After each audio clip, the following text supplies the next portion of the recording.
everyone. Welcome to Monday's Morbid Minute, a brand new weekly bonus episode of Mother Knows Death. This is your quick rundown of the week's most fascinating stories involving death, disease, medicine, and injury, making headlines and rippling through the pop culture. We'll tease the cases here, then we'll do a deep dive into the pathology, forensics, and medical mysteries later on in our normal Mother Knows Death episodes, in articles over in the Gross Room, and during our weekly YouTube Live bonus episode exclusively for Gross Room members. If it's dark, disturbing, medically bizarre, or just too good not to dissect, you'll hear it first on Monday's Morbid Minute. We'll start off with the latest in true crime. In the University of Idaho student murder case, families of the victims are expressing outrage after crime scene photographs from the Moscow, Idaho home were accidentally released and made accessible without proper safeguards, according to court filings and family statements. The images related to the November 13, 2022 stabbing deaths of Kaylee Gonzalez, Madison Mogan, Xana Kernodle, and Ethan Chapin. The accidental disclosure has intensified ongoing concerns about privacy and public dissemination of graphic materials. Disgraced Theranos founder Elizabeth Holmes has asked the Trump administration to commute her prison sentence, according to the Justice Department's Office of the Pardon Attorney. Holmes is serving an 11-year sentence for defrauding investors about Theranos blood testing technology, and reporting notes she has roughly 6 years remaining. In this week's high-profile death dissection in the Gross Room, we will be covering this case. In Los Angeles, 45-year-old Glendale firefighter and paramedic Andrew Jimenez was arrested and charged with murder this week after police found his wife, 55-year-old Mayra Jimenez, dead inside of their North Hollywood home. Investigators allege she was bludgeoned to death with an axe in what authorities are treating as a domestic violence homicide. Officers discovered the scene after Jimenez arrived at a nearby LAPD station early Wednesday and requested a welfare check on his wife. Prosecutors have charged him with murder and a deadly weapon enhancement, and his arraignment is set for later this month. According to statements from his attorney, Jimenez reportedly read entries in his wife's diary moments before the killing and says that she had been unfaithful, though police have not detailed a motive. In Hawaii, authorities announced that 8 missing children ages 13 to 17 were recovered during an interagency effort known as Operation Shine the Light, involving federal and state partners. Officials said 2 of the children had been reported missing for more than a year, and investigations are ongoing. In Missouri, Marine veteran Michael Ryan Burke, 42 years old, was fatally shot during an attempted Facebook Marketplace sale of his iPhone. Court reporting said he called 911, described the suspects, and texted loved ones, quote, "I am dying and I love you." 4 suspects, 3 18-year-olds and a juvenile, were arrested and charged, including second-degree murder, robbery, and burglary. In Oklahoma, 19-year-old William Spencer is charged with first-degree murder after police say he stabbed his 25-year-old brother, Nicholas Spencer, during a dispute while they were playing a video game. Authorities say William called 911 and admitted that he did it. The victim died at the hospital. In Florida, licensed therapist Rebecca White, 44, was fatally stabbed in her office by a former client. Authorities say another client also attacked and seriously injured but survived.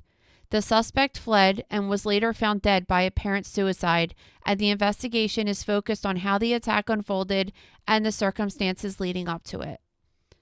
And where we are reporting from in New Jersey, a Burlington County landlord has been indicted on 72 charges after investigators allege he drugged his tenants and used masks with chloroform and sexually assaulted at least 2 men who rented rooms in his home. Reporting says that investigators believe that the alleged assaults occurred over months, and the case is now moving through the court system. And our outgoing New Jersey governor, Phil Murphy, decided to grant clemency to Maria Montalvo, who was convicted in the 1990s of setting her 2 toddlers on fire, killing them, and it has sparked sharp criticism from prosecutors and victims' advocates over the timing and reasoning behind the pardon. Now on to medicine and health news.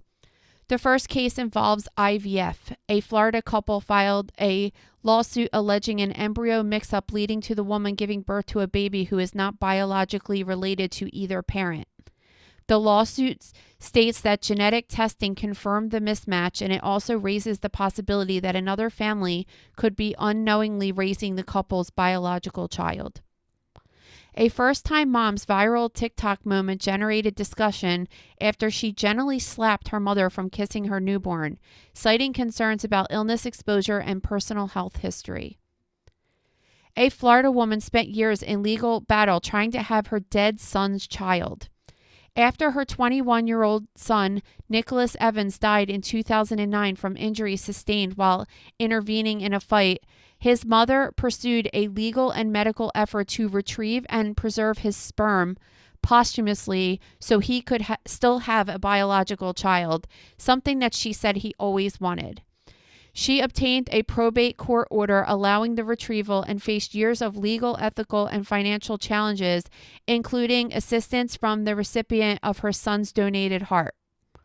Despite multiple efforts, the effort to create an embryo was ultimately unsuccessful, and she has ended the process in 2013, now focusing on honoring her son's memory through advocacy work related to violent assault cases. And a 17-year-old in England was left paralyzed and unable to speak after suffering a spinal stroke, a very uncommon event following symptoms her family initially thought were routine-related period pain. She remains hospitalized with an uncertain recovery timeline. On to freak accidents. In New Jersey, a 71-year-old worker died after falling into a 6,000-gallon container of mineral oil at the Bayway chemical plant. Police and OSHA are investigating the workplace death. Another story making the rounds is a retrospective on aviation survival. It's not a new case, but it's resurfacing widely this week. People revisited the case of a flight attendant who survived a catastrophic mid-air explosion and fall in 1972, where she fell an astounding 33,000 feet, an incident that later earned her a Guinness World Record for surviving the highest fall without a parachute. In pop culture and celebrity news this week, reality star Bethany Frankel says she has been diagnosed with stage 2 chronic kidney disease after blood work repeatedly showed reduced kidney function, and a specialist confirmed the diagnosis. She urged followers to keep up with routine labs and follow-up care. Also sharing a health scare, Nicole Polizzi, otherwise known as Snooki, said doctors found cancerous cells on her cervix after abnormal screening results and a biopsy, and that she's facing additional procedures to evaluate the extent of abnormal cells. She emphasized the importance of staying current on pap smears and follow-up testing. We'll talk about this more later in the week. And in other death news, in Georgia, investigators are searching for a man who wanted for questioning after he allegedly drove a deceased woman to a hospital where staff found her unresponsive in the passenger seat, and then he fled.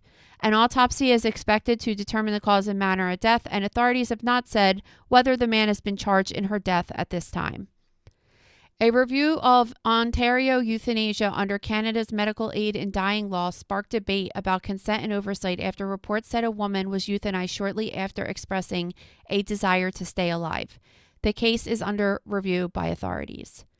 And a case that's haunting on a different level, a mother told people she realized her daughter had died after trying to locate her for hours, only to see the phone's location ping at the coroner's office. She said a suspect was arrested months earlier in connection with the death, but she fears the case may never reach trial. And that's it for this week's Monday's Morbid Minute. For full breakdowns of these stories, plus any breaking news that develops, be sure to tune in to this week's regular Mother Knows Death podcast and check out The Gross Room. Don't forget to subscribe to us on all podcast platforms and on YouTube. And while you're there, leave us a review. We would love to hear what you have to say. If you see a story you want us to cover or have questions or comments, email us at stories@motherknowsdeath.com. Thank you for listening to Mother Knows Death.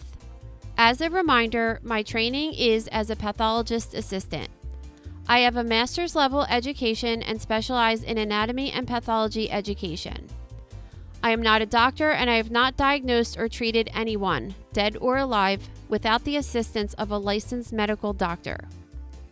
This show, my website, and social media accounts are designed to educate and inform people based on my experience working in pathology so they can make healthier decisions regarding their life and well-being. Always remember that science is changing every day, and the opinions expressed in this episode are based on my knowledge of those subjects at the time of publication. If you are having a medical problem, have a medical question, or are having a medical emergency, please contact your physician or visit an urgent care center, emergency room, or hospital. Please rate, review, and subscribe to Mother Knows Death on Apple, Spotify, YouTube, or anywhere you get podcasts. Thanks.